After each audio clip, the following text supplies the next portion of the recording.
Welcome back. Police are searching for a KZN man who hanged his 4 children after fetching them from school yesterday. 3 were found inside the home and another outside after a search. ENT's Desan Thathia has more on that story for us. He joins us now live. Desan, I'm not sure where to begin with the story. From the coverage I'm looking at on social media, just shock in that community who describe that family as just a wonderful family. Exactly, and Michelle, too often we find that after there's a tragic incident like this, neighbors always say, but this was a completely normal family, that there weren't any signs that anything like this could be going on. I'm standing next to the house now, and this is the house that you referred to, inside which 3 of those children were found hanged yesterday.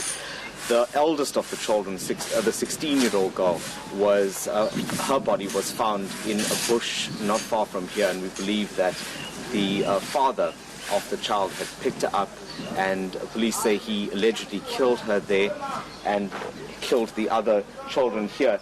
And Michelle, I was just standing here and waiting to chat to you, and something caught my eye at the back of this house, or to the side of this house, and that's a car seat that's there. So remember that 3 of these children were 4, 6, and 10 years old, and I couldn't help but wonder that when that car seat was used in their vehicle that's parked at the back, that it was put in there to obviously protect one of the younger children, and now we are faced with a situation where the father of those very children is now accused of being the one to end their lives.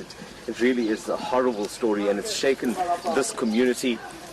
The mother of the children is no longer here. She's left. We understand that she's gone back to her family, just not being able to deal with everything that had happened here at home.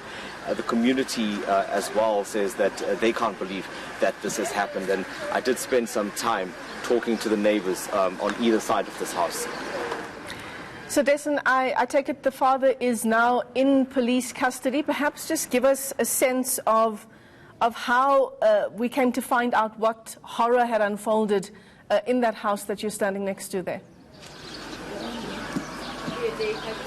Well, Michelle, the story as we understand it is that the mother of these children had believed that there was some tension that was building between her and the father, and these are the reports that we're getting from both the police as well as the neighbors here. And in the past day or so there had been some kind of domestic issue between them, and she had gone to one of the neighbors, in fact just to the right-hand side of their house, and she had told the lady there that she was worried about her life and that her husband was allegedly abusing their children as well, and all of this because she had threatened him with divorce, so she was on the brink of leaving him. And now these are the stories that the neighbors are telling us.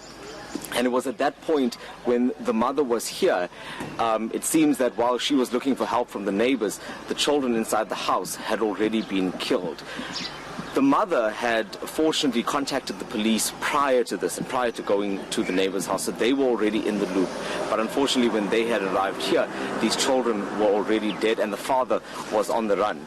There was some information that came through earlier while we were standing here in the community where some of the residents were saying that they had spotted the father in the vicinity at a taxi rank, and unfortunately they didn't have any airtime to call the police then, but that information has been relayed to police. We haven't received any official confirmation yet that the father is in fact in custody or has been caught. All right, well, thanks very much for that update. Absolutely heartbreaking story there. It's my colleague Desan Thathia.